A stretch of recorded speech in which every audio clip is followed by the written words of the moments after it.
سلام دوستان، اومدیم با آموزش گرفتن کریت مشکی سیزن 2. اول میرید توی این قسمت، یعنی رنکت مچ، واردش میشید.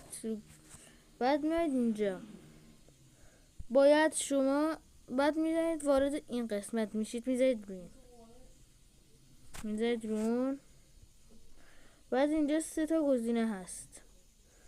اول وارد این قسمت بشید.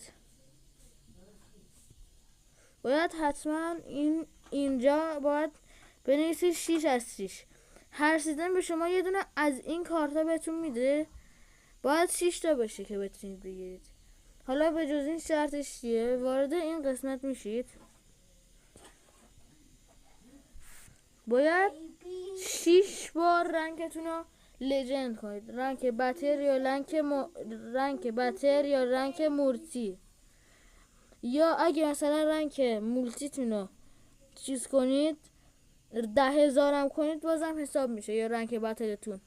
در کل توی یک سیزن اگه هم رنک بتلتون هم رنکتون به 10,000 برسه، یعنی 4 تاشو پر کردید. بله دوستان، اگرم میخواد آموزش گرفتن این گانو بذارم، این ویدیو رو به 50 تا لایک بذارید. 50 تا لایک برسه این آموزش گرفتن این گانم میذارم. تا یه ویدیو دیگه، خدا نگهدار.